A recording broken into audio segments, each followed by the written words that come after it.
I'm happy to be back. So I'm Professor Patricia Gurvies from Agro-Paris University of Paris-Saclay, and I will share with you a few reflections about how cognitive bias may disrupt government attempt in inducing new behaviors to fight COVID-19. Well, first of all, a brief recap of the background in March. At the beginning of the month, it was okay in France with only 2 deaths. But at mid-March, there was almost 100 deaths. And then, of course, it was increasing. So the government began to ask people to adopt to adopt responsible behaviors and to communicate how to protect individually and collectively. You can see that at the moment, a mask was recommended only for sick people. Nevertheless, it's very difficult to get proper behavior. Proper behavior is tough. Have a look at what was asked and what happened. The public communication was about restriction, the closure of schools and uni, then of restaurants, bars and theaters and stadiums. And at the same time, we were encouraged to go and vote on March 15 to elect our city council. Otherwise, authorities prompted us to stay at home. You can see the public response. Everybody was thinking the lockdown would opening soon, and the spring weather in this Sunday afternoon was just glorious. So people enjoyed going outside, fearing that it would not be allowed anymore for a long time. And as people as anticipated, on March 17 at noon, it was the lockdown all over the country. Empty roads, forbidden parks, and so on. Suddenly, our behaviors had to change dramatically. No more kiss, no more shake hands, no more rush in the metro to go to be on time at the office, no more collective leisures such as concert or restaurant, or no more travel, because the British audience can recognize the restaurant at the Shard in London. The problem is about changing our behavior. It's very difficult to change behavior. And why? Where does the behavior come from? Well, we are in France, and we can say that we have, of course, a unique cultural context. By the way, it's not me who are saying that, but it's the Hofstede Center who state that French culture is a mix between a huge desire for individualistic freedom, which is probably an heritage of the French Revolution, and also a nostalgia for centralized and somehow holy power. The result is that traditionally, most French people will only follow rules when they are enforced by a coercive authority, what we call la peur du gendarme. And over time, this becomes insupportable and isn't sustainable. This is our French context, but there are some universal issue, which is our behavior planned, and is information enough to make us change our behavior? In other way, René Descartes' assumption is this assumption right? Because for Descartes thought our mind was the essence of cool, conscious reasoning. But it was challenged recently by first Damasio, who stated that emotions and other states that are root in physicality profoundly influence not only what people reason, but also how they reason. And without emotions, people either cannot take a decision, or they make self-defeating one.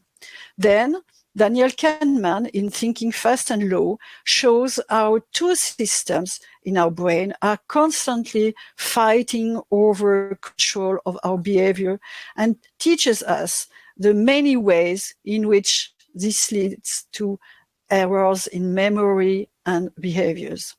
Following these seminal works, Thaler and Sustin show that by knowing how people really think, we can design choice environments that make it easier for people to choose what is best for them, for the family, and for the society. These cognitive errors are called bias. A cognitive bias is an inherent mechanism that reduces thinking accuracy and often results in irrational conclusion. This codex, you can see, is a project aimed at identifying all the biases. At the moment, more than 181 have been identified. Some are so common they are given names, and once named, it's easier to identify them, to analyze them, and ultimately to avoid them. For example, the framing effect. It means that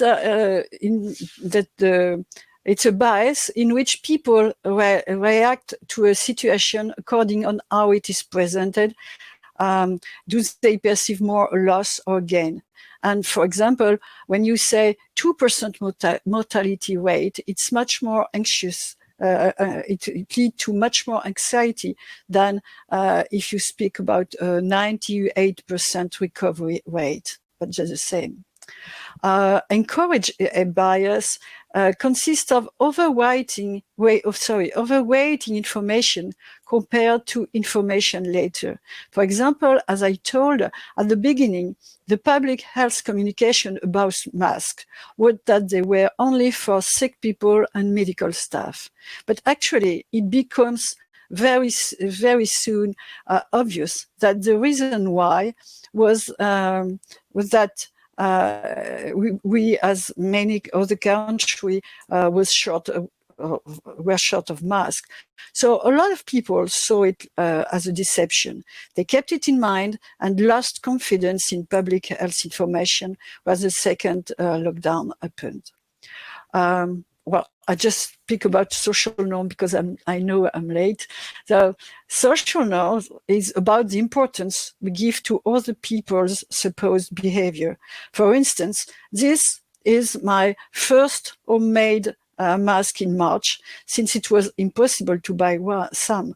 And when I went out wearing it for the first time, I was really upset about the possible negative reactions of people I would meet. What will they think about me? Will I be the only one to wear a mask? Actually, I was not the only one, and I was happy to have it. So, knowing the influence of bias, how to modify people's behavior regarding health issue. In the short term, nudges, as popularized by behavioral economics, may have a powerful effects. Just by drawing some lines on the ground, you help people to easily maintain a proper distance with others. But we are aware that the strongest effect of nudges is not lasting. Well, this is all the nudges I want to give you as example.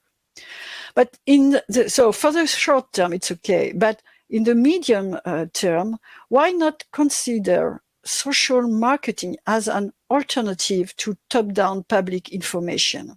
Social marketing seeks to develop and integrate marketing concepts with other approaches to influence behaviors that benefit individuals and communities for the greater social good. How can we apply it to health issues? Well, I just recall you that social marketing is based on theoretical models, and these are two models I like and who are very well known. The first one, the ecological model show that to reach the individual in the circle, you can address the individual factors, but also the interpersonal and microenvironment factors, and of course also the societal, political, legal factors. For the moment, in France, we only use our politicals use mainly societal and political and legal factors. Why not to use other system? And the figure on the right show how social marketing considers citizens as the core target, but in a global vision, including behavior, a mix of method to reach citizens and to characterize them. So, how can we implement social marketing to change behaviors in our fight against COVID-19? Sorry. Briefly, I will share three issues. The first one is that we need to know who are not committed to safer behaviors and why. It seems that poor communities and young people are the less committed. But why? Is it a question of value? Former sociological research reveals that health is not really a value in poor communities, partly because they have to deal with so many other problems, as the former speaker said. And young people are not really concerned by health issue, as the fight against tobacco perfectly show. I'm sure that some of you know the American Trust campaign aimed at eliminating teen smoking in the States. The reason why it was a success, well, the Trust campaign is not about the risk induced by tobacco, but about the pride to be the first generation to end that ends smoking for good. Why not use pride instead of fear and stigmatization? Who could become ambassadors of safety behaviors? What are people's expectations and beliefs? All this we need to know to build a proper social marketing campaign. The second issue is very difficult to accept for our government, is that we need to accept that individual values can be different if we want to build homogeneous groups of people to work with and to communicate to, and to engage in safety behaviors, both young people, seniors, diabetes people, etc., etc. The last issue is that we need to get together in order to find efficient communication channels, because we have to promote behavioral changes which people value rather than tolerate, and it is a key to a long-term success. So why not try hope and humor rather than fear and anxiety? I can translate this. You know, during the first lockdown, people exchange a lot of funny messages on internet, such as this one.